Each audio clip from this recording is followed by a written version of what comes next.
Bit of humorous synchronicity, if you will. Oh, all right. Is it relevant to what we have been discussing? Yes. All right. Closer? Okay. Yesterday, you may recall, when I sat down, I addressed you as Bizarre instead of Bashar. Yes.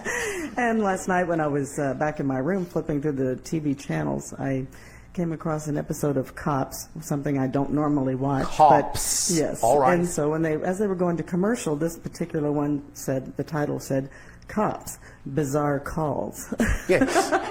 So So you had a very bizarre day yesterday. I had a very bizarre day, very much. All and right. I'm having a fabulous time, and I just wanted to share that with you. And thank you very much. Well, for thank you. all of this fabulous information that is Thank you for generating your own assisting me greatly. synchronicities as well.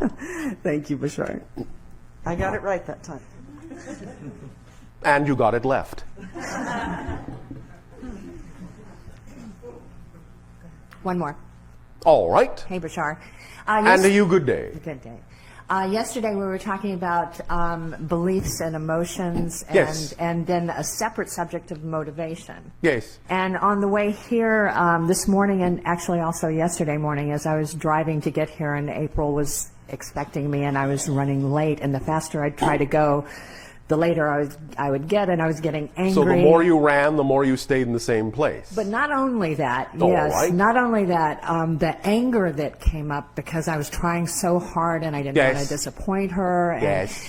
the anger that came up was compelling me in a sense. The anger was in control. Yes. And drivers I was cussing at drivers. Oh, and all right. you know, How exciting. Okay, all this stuff. So maybe for you, but not for them.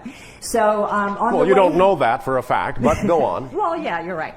But this morning it was very interesting because after taking that information in from yesterday, Yes. I went, okay, where did I choose to Oh, you mean you operate? paused? I did. Oh, thank I you. paused. Thank you, and thank you for reminding me that I paused. Yes. I paused and I went, okay, where did I choose to operate in this manner? All Where right. did I choose to go into Yes. this anger? And I asked myself the question, and then maybe 5 minutes later, what came up was that when I was in the womb, I had a twin, and the twin died, and it was All right. an extremely traumatic experience that I've done a lot of work with, a lot of layers there. All right. And what I got in touch with was my choice as she was dying, and I was sure that I was going to go with her. All right. That I decided and made a strong choice, and I hope I don't cry here because You can cry if you wish. I made a strong choice to get really angry, to call forth all the anger that I could in myself to stay alive. All right. And there was this thought in myself: if I can feel the anger, I'm still alive. All and right. therefore, from moment to moment, I can, in a sense, push myself forward and be alive. Very creative. Yeah, it was creative, except Except I mean, now it you're works. getting tired of it. Exactly. So Because I went, think by now you've probably caught on to the fact that you're alive. yeah, I'm continuing.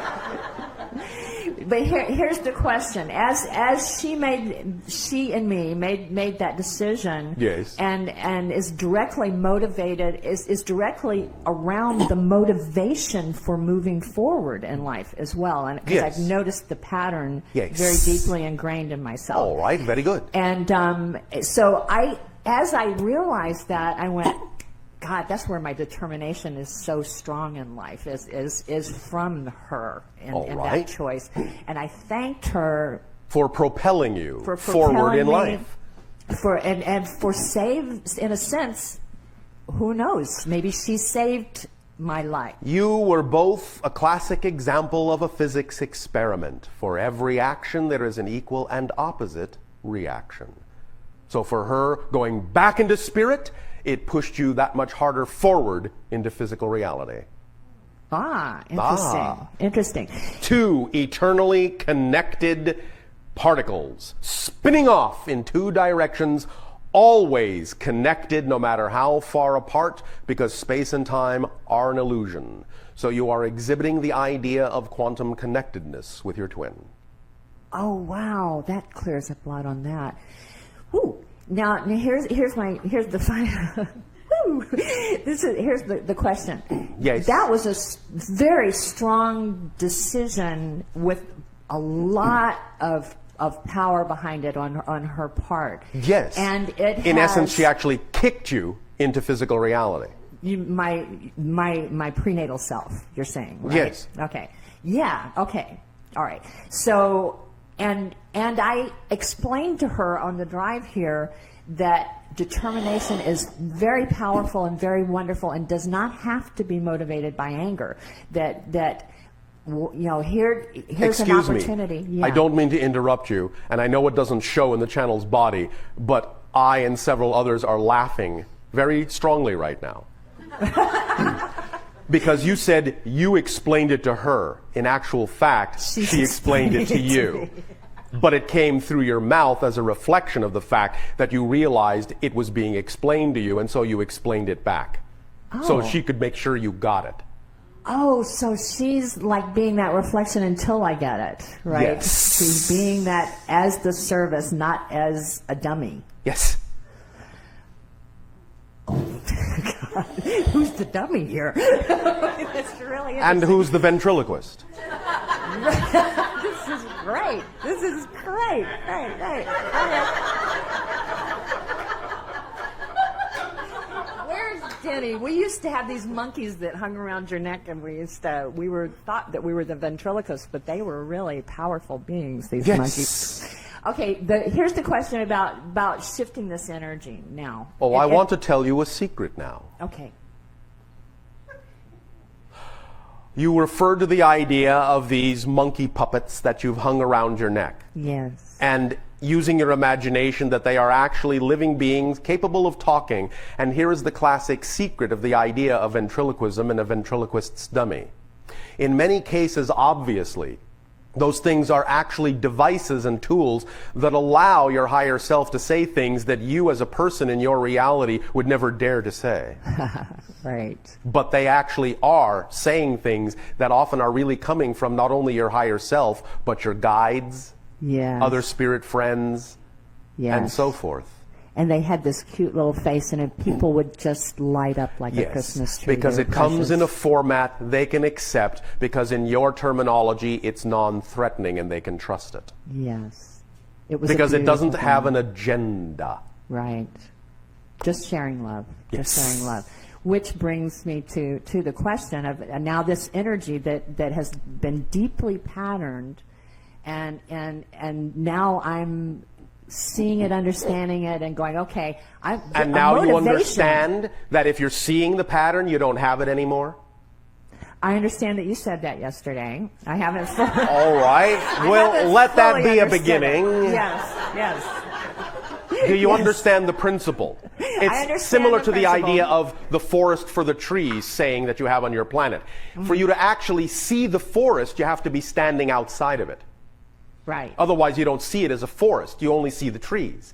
If you see it as a pattern, you don't have it anymore. You have to be beyond the pattern to recognize it as a pattern. Okay, but here's the rub. Oh, the rub. All right. I've seen it as a pattern for quite some time, but yes. I had not gotten down to this moment in time where I saw that I could deal with it in this part of that, in a different way. Yes. And we're talking about motivation. And the motivation is my real question, because that's even, in a sense, more important, is changing the motivation rather from anger motivated, which I'm this wonderful spirit, but don't cross me because I'm going to get violently angry if you get in my way. Ooh.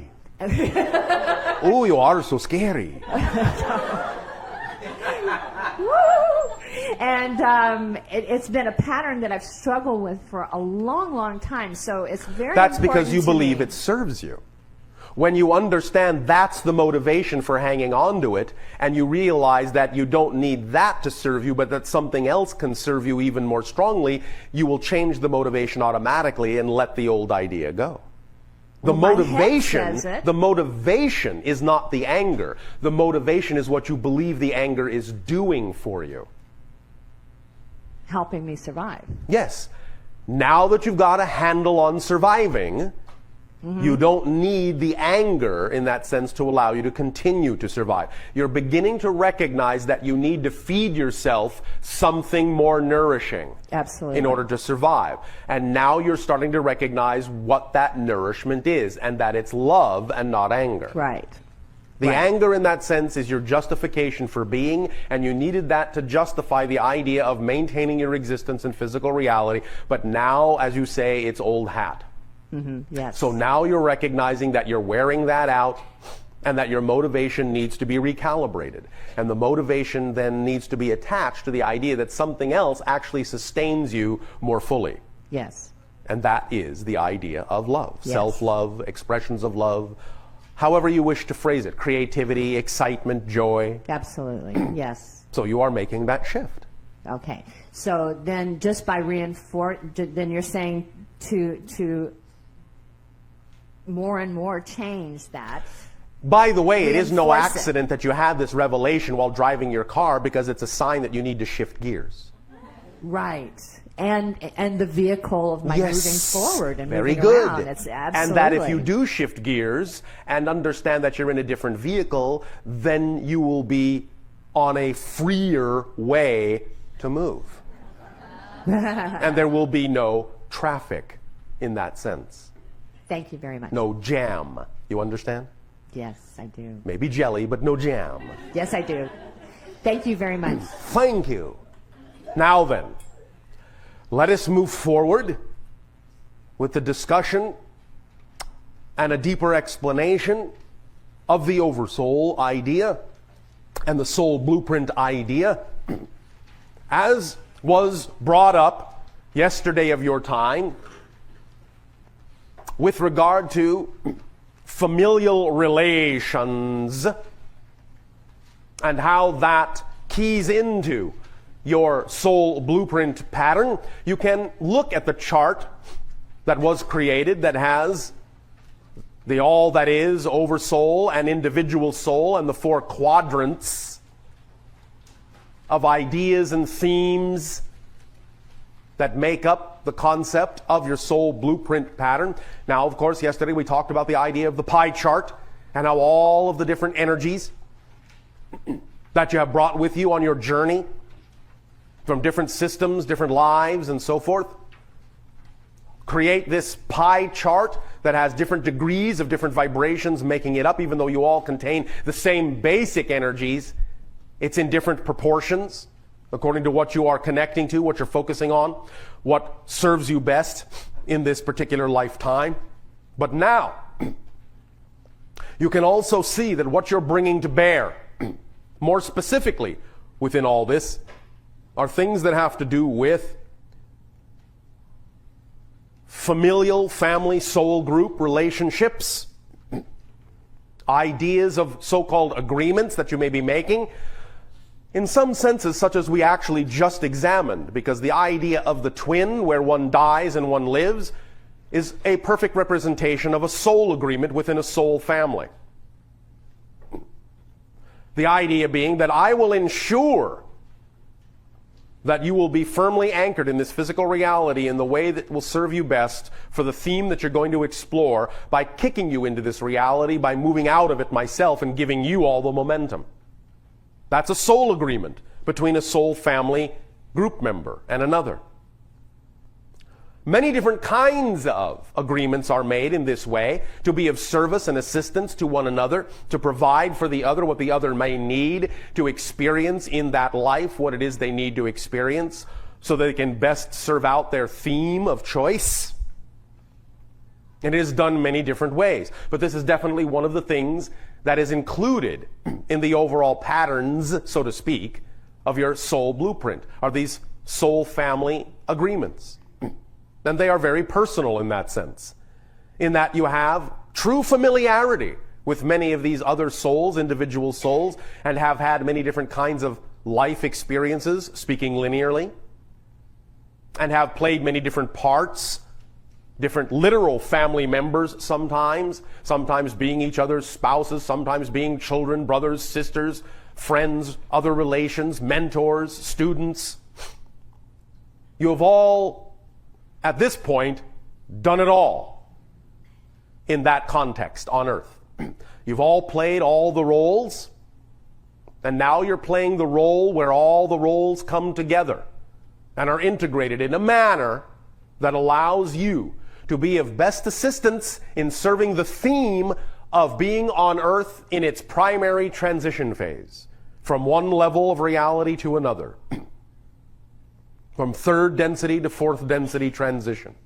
That's the general theme you're all playing out, even though obviously you have your own individual themes as part and parcel of helping in the overall transitional theme. Because each and every one of you that becomes more aware of your soul family group agreements, the themes you have chosen to experience in this life, and the more aware you become of how to allow yourself to express those things fully through following your joy and being the fullest self you possibly can be, it adds to the overall momentum and the overall energy of Earth's capability to transition in a positive and harmonious way for those that will ride that wave.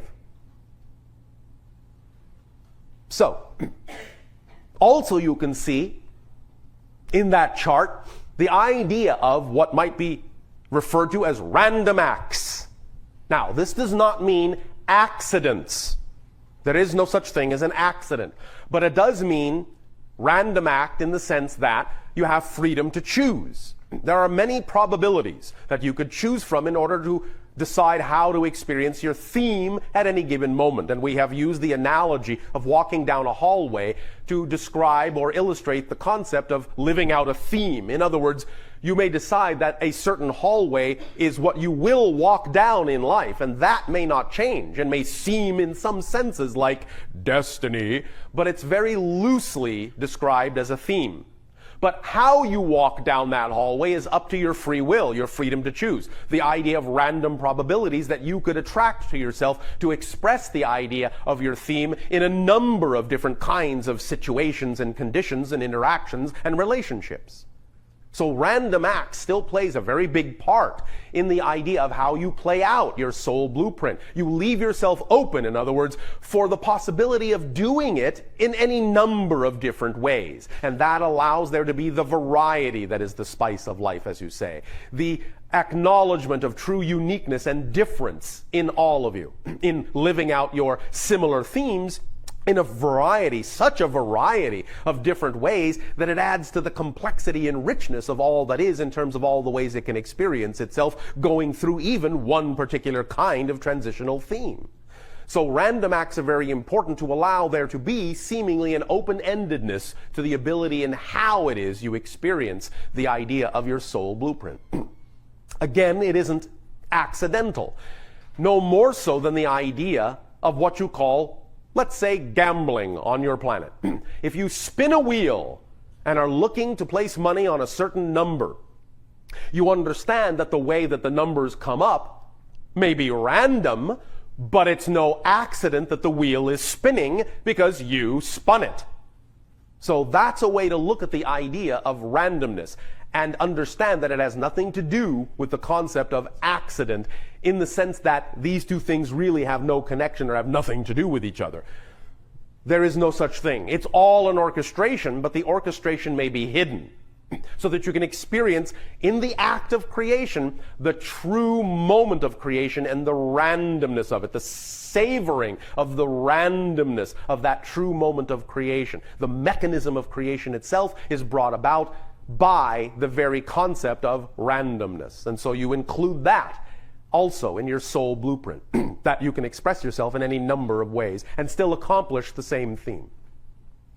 Now, in the family groups and in all the other things that are on that chart, again, it really just has to do with understanding that when you choose to experience physical reality, you do sort of crystallize yourself into a personality construct.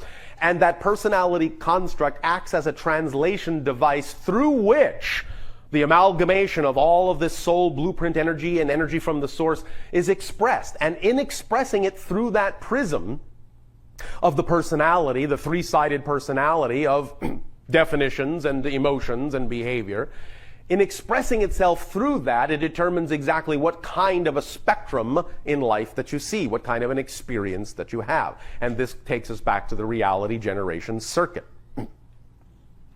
So, again, these charts are designed, all of them are designed, as actual meditational tools so that you can focus your consciousness, focus your imagination on the configuration that is outlined in these charts.